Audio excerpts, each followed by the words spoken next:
Bismillahirrahmanirrahim.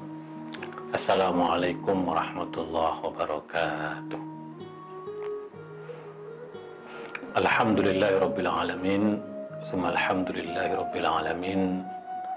Assalatu wassalamu ala sayyidil mursalin habibina wa syafi'ina wa maulana Muhammadin wa ala alihi thayyibin wa sahbihi al-muntajabin wa tabi'ina lahum bi ihsanin ila yaumiddin. Sahabat Islam lama, marilah kita senantiasa bersyukur kehadirat Ilahi Rabbi atas rahmat dan nikmat yang diberikan Allah kepada kita semua. Mudah-mudahan kita senantiasa diberi keberkahan, kesehatan lahir dan batin, terus menunaikan ibadah puasa hingga akhir, dan kita menyambut Idul Fitri dengan penuh sukacita. Dan kita terus berdoa mudah-mudahan pandemi cepat berlalu. Dengan syukur kita kepada Allah, insya Allah Allah membukakan jalan yang terbaik bagi kita semua, bagi negeri ini. Selawat serta salam marilah kita sampaikan kepada baginda Rasulullah Sallallahu Alaihi Wasallam. Mudah-mudahan dengan selawat yang kita baca, Allahumma sholli ala Muhammad wa ala ali sayyidina Muhammad, kita mendapatkan pencerahan, mendapatkan ketenangan batin, sehingga selawat menjadi obat hati kita, agar kita tidak sedih, tidak gelisah, terus semangat menjalani masa-masa akhir di bulan puasa ini. Sahabat Islam ramah, tanpa terasa kita di penghujung bab tentang Al-Quran, kitab toleransi ini, yaitu bab tentang membumikan toleransi.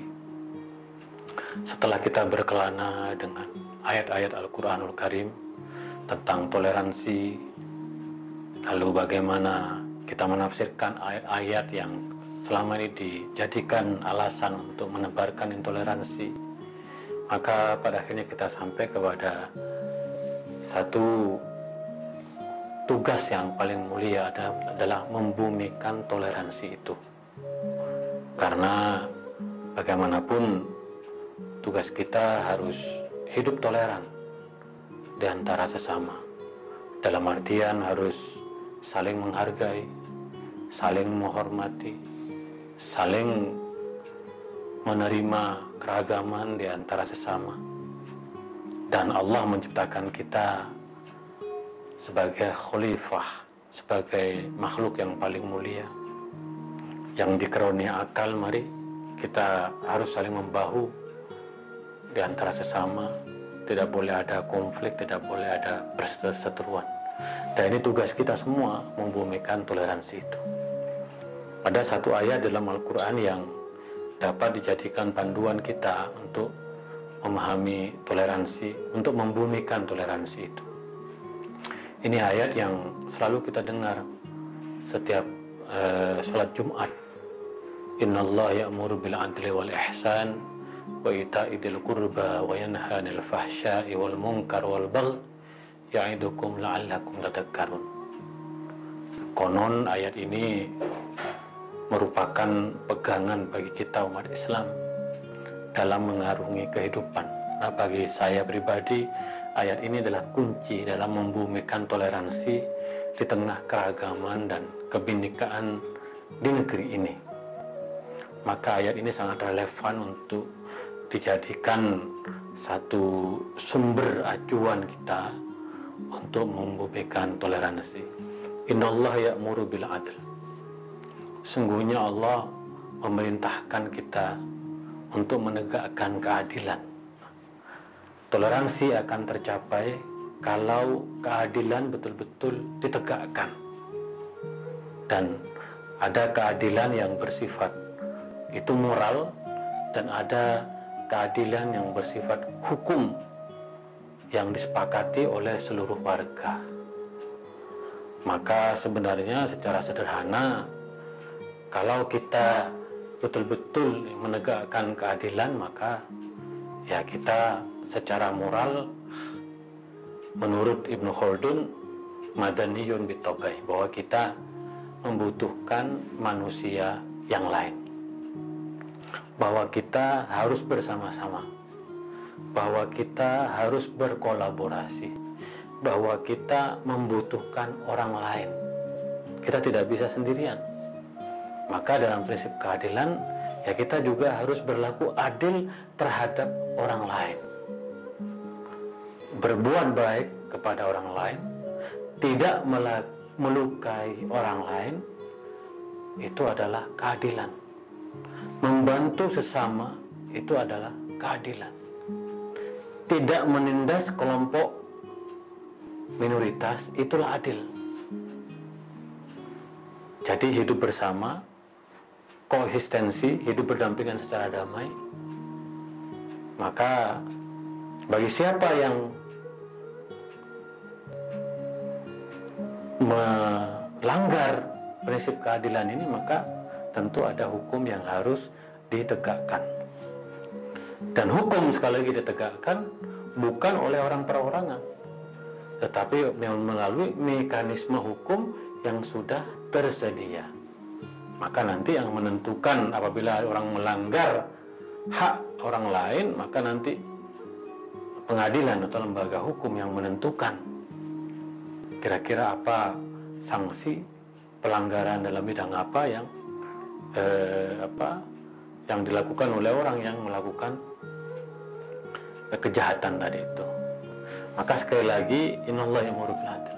Adil itu adalah prinsip toleransi yang sangat penting. Maka di negeri ini kalau kita lihat, kenapa toleransi masih menjadi masalah? Karena penegakan hukum yang lemah. Negara tidak hadir, tidak ada keadilan terhadap pelaku-pelaku intoleransi. Nah, Al-Quran sudah menegaskan, wa idza hakamtum bainan nas an tahkumu bil adl. Kalau kamu ingin menegakkan hukum di antara manusia, hendaklah kamu tegakkan keadilan. Sama dengan ayat ini, bahwa kunci dalam toleransi adalah menegakkan keadilan. Tetapi itu tidak cukup, kata ayat ini. Yang kedua, maka disebutkan wal ihsan.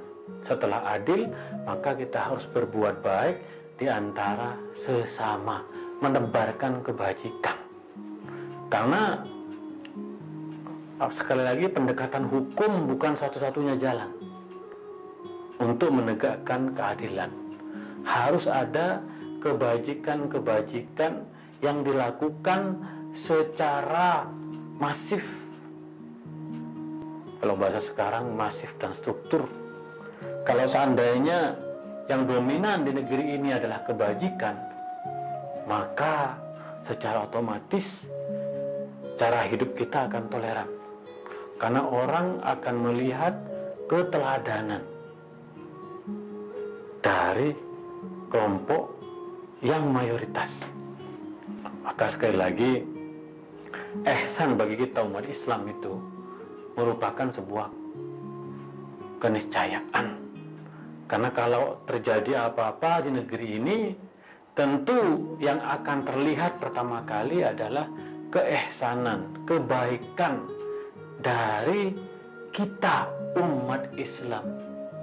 Maka sekali lagi, perintah untuk melakukan kebaikan-kebaikan agar tumbuh kesadaran hidup bersama, cinta kasih, saling tolong-menolong, gotong royong. Itu merupakan prinsip Al-Quran dalam membumikan toleransi. Jadi memperbanyak kebajikan, mengurangi atau meniadakan kejahatan. Maka Syekh Omar Abduh ketika berkunjung ke Prancis mengatakan, saya menemukan Islam di Eropa tapi tidak ada umat Islam. Tetapi sebaliknya, saya menemukan umat Islam di Mesir tapi tidak menemukan Islam. Ini kritik Syekh Muhammad Abduh kepada kita semua, bahwa kenapa umat Islam itu belum menampakkan belum menunjukkan keislamannya, bahwa dia muslim tetapi tindakannya tidak islami. Kenapa? Ya diantaranya karena tadi itu, karena ihsan, kebaikan-kebaikan itu belum menjadi perilaku dari kehidupan kita. Peduli pada sesama,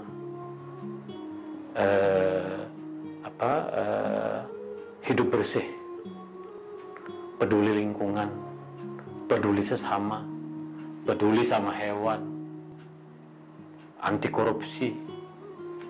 Maka kita bertanggung jawab untuk menebarkan kebajikan seluas-luasnya, sebanyak-banyaknya, untuk menegaskan bahwa Islam kita adalah Islam yang membangun toleransi di antara sesama. Wa ita'idil qurba, membantu kerabat handai tolan. Karena bagaimanapun dalam teori sosiologi dikatakan salah satu penyebab ekstremisme, intoleransi dan terorisme yaitu karena faktor kemiskinan. Orang-orang yang hidup dalam ekonomi yang miskin lebih mudah untuk terjaring pada kelompok-kelompok teroris. Nah, ini menjadi tantangan kita semua dalam membumikan toleransi. Apalagi di tengah pandemi seperti sekarang. Kita sangat khawatir sekali karena banyak sekali orang-orang yang secara ekonomi tidak mampu. Maka kita harus membantu mereka. Negara harus hadir sehingga orang-orang yang tidak mampu itu mempunyai kecukupan sandang, pangan, dan papan. Mereka tidak mudah diiming-imingi oleh ideologi teroris, ideologi kelompok toleran. Mereka yang berpendidikan tinggi, mereka yang kehidupan berkecukupan, lebih mudah untuk menerima paham-paham yang toleran. Sementara kelompok yang lemah, yang tertindas, yang menderita, yang miskin, itu lebih mudah untuk diiming-imingi dengan ideologi intoleransi. Maka perintah Al-Quran, wa ita'idil qurba, kita harus menolong orang-orang terdekat. Di tengah pandemi ini kita harus melihat sebelah kanan, sebelah kiri kita, adakah orang-orang yang perlu dibantu oleh kita. Saya merasa bergembira karena kepedulian kita terhadap sesama negeri ini masih luar biasa. Begitu banyak orang-orang berlomba-lomba untuk menolong mereka yang terdampak dari pandemi ini. Ini sebuah harapan bagi kita untuk membangun toleransi, kehidupan yang toleran di negeri ini. Wayan baru setelah itu wayanha 'anil fahsya. Ini menarik sekali. Jadi Al-Quran memulai dalam memberikan toleransi dimulai dengan mari tegakkan keadilan, mari kita lakukan kebaikan, mari kita bantu orang-orang terdekat. Baru wayanha 'anil fahsya'i wal munkar, dan melarang fahsya, keburukan, kejahatan dan kemungkaran, wal bagh, hal-hal yang melampaui batas. Jadi setelah itu kita mengingatkan kepada sesama bahwa jauhi kejahatan. Apapun tindakan kejahatan itu, jauhi kemungkaran, jauhi hal-hal yang melampaui batas. Karena intoleransi itu sudah, atau kekerasan, apalagi terorisme, itu sudah masuk dalam kategori fahsya. Itu sudah masuk dalam kategori mungkar, kemungkaran. Itu sudah masuk dalam kategori hal-hal yang berlebihan, yang tidak boleh dilakukan oleh kita. Ya'idukum la'allakum tadhakkarun. Allah selalu mengingatkan kita supaya kita mengingat. Maka bacaan ini selalu dibaca setiap hari Jumat pada akhir khutbah. Menjadi penting bagi kita bahwa membumikan toleransi itu butuh satu perjuangan, butuh langkah-langkah moral bagi kita untuk meyakinkan bahwa hidup toleran itu adalah proses yang panjang. Saling menghargai, saling menerima, saling menghormati. Itu harus menjadi laku dan moralitas kita dalam kehidupan sehari-hari. Maka kita minta supaya hidup toleran ini harus menjadi bagian dari bagaimana kita mendidik anak-anak kita, baik di sekolah maupun di rumah. Karena sekali lagi, seperti yang saya katakan dalam pertemuan sebelumnya, bahwa membumikan toleransi itu merupakan salah satu ciri pembeda antara mereka yang mempunyai peradaban tinggi dengan peradaban rendah. Mereka yang mempunyai peradaban tinggi cenderung hidupnya toleran, saling menghargai di antara sesama. Bahkan kita tahu jatuhnya peradaban-peradaban besar ketika mereka sudah mengabaikan hidup toleran. Kerajaan-kerajaan yang jatuh itu semata-mata karena intoleransi, kejahatan, kekerasan, pembunuhan, di mana kebatilan lebih berkuasa daripada keadilan, kebaikan, dan kepedulian pada sesama. Maka agar kita menjadi bangsa negara yang mempunyai peradaban tinggi, kita harus membumikan toleransi di antara sesama. Memang kita mempunyai tantangan bahwa demokrasi atau politik kita masih pada tahap untuk menang-menangan, pada tahap bagaimana mengagungkan perpecahan, atau dalam bahasa yang lebih sederhananya sekarang yaitu pembelahan politik. Jadi kita harus berjuang lebih keras lagi. Belum lagi ada fenomena pasca kebenaran, post-truth society, yaitu masyarakat pasca kebenaran. Karena apa yang didefinisikan kebenaran sekarang bukan kebenaran yang kita sepakati bersama, tetapi kebenaran yang di dalamnya hakikatnya adalah kebohongan. Kebohongan yang terus-menerus diulang-ulang disampaikan dan kemudian dijadikan kebenaran. Sehingga kebenaran itu sendiri sudah kabur. Maka dalam masyarakat yang pasca kebenaran ini sekarang, terutama melalui media sosial, kita mempunyai tantangan yang tidak mudah. Karena kita akan menghadapi sebuah fenomena di mana yang benar akan dikalahkan oleh mereka yang batil atau yang bohong. Nah, ini menjadi tantangan, karena kalau itu terjadi maka akan susah kita untuk mendefinisikan atau menegakkan keadilan. Karena keadilan sekali lagi dikendalikan oleh opini massa, bukan oleh moralitas keadilan itu sendiri. Jadi tanggung jawab kita untuk membumikan toleransi ini di masa sekarang ini tentu membutuhkan langkah-langkah, upaya-upaya yang lebih serius untuk kita terus dorong di masa yang akan datang. Tentu ada yang porsinya merupakan pendekatan penegakan hukum, dan kita harus dorong karena menurut analisis dari beberapa lembaga, termasuk lembaga saya, salah satu tantangan intoleransi di Indonesia karena penegakan hukum yang lemah. Aspek keadilan pada penegakan hukum.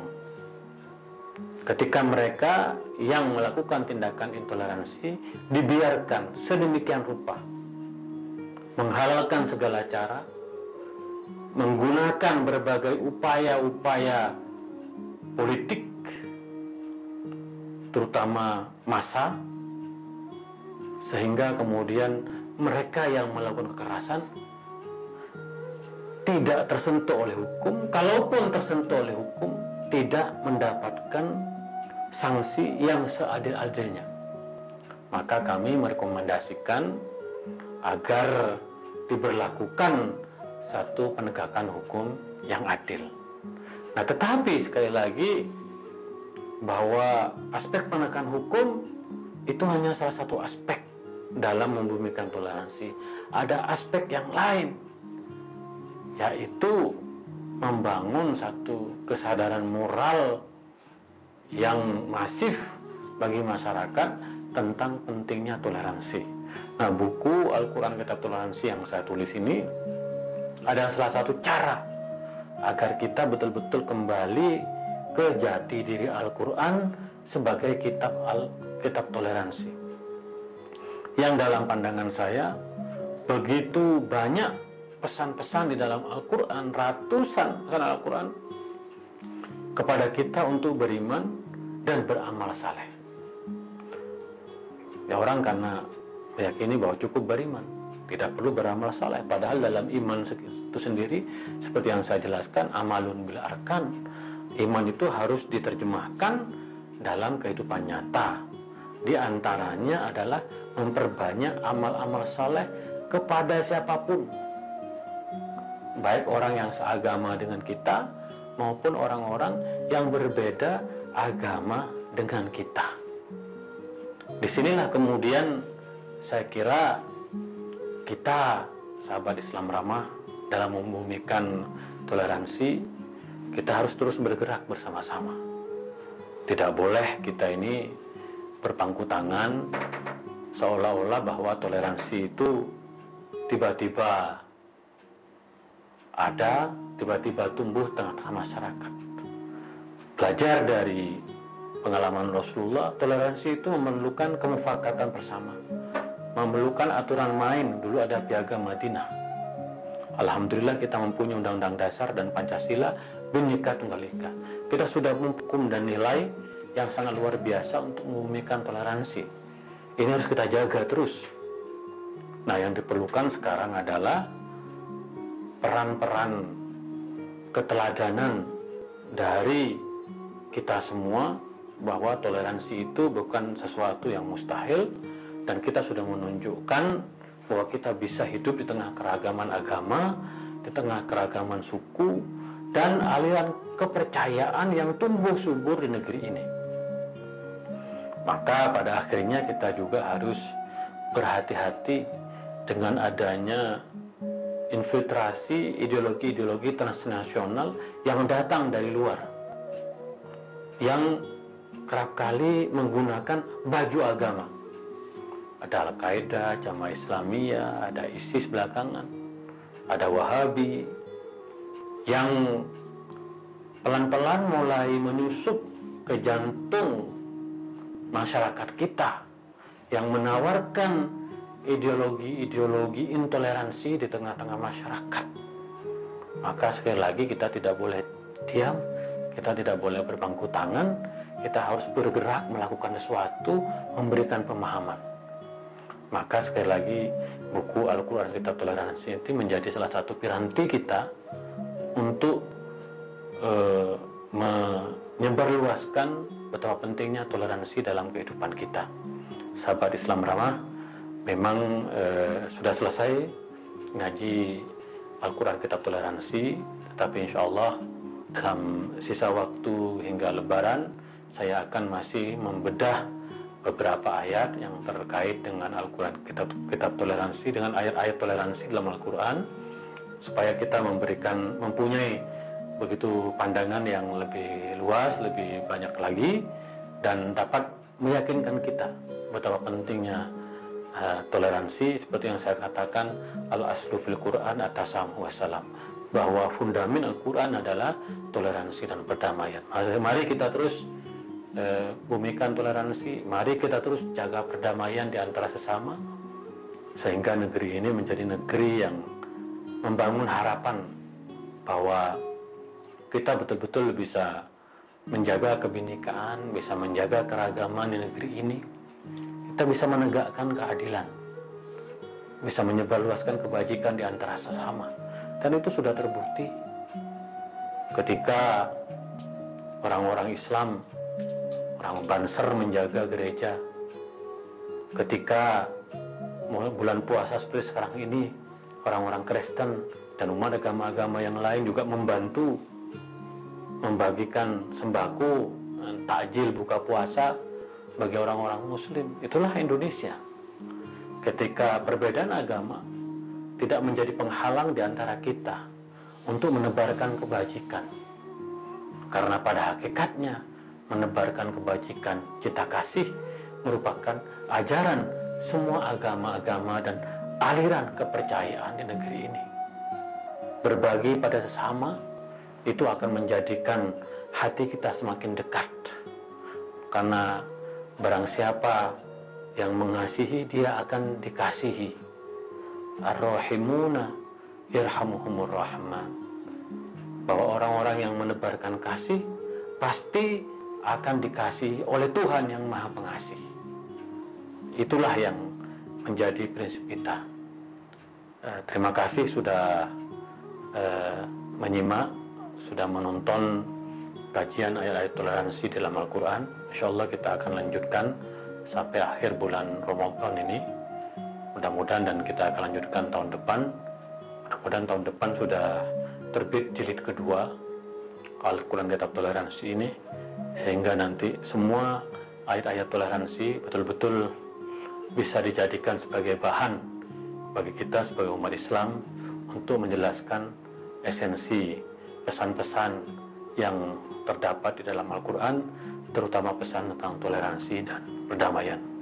Itulah kira-kira dari saya, kurang lebihnya mohon maaf. Mudah-mudahan bermanfaat.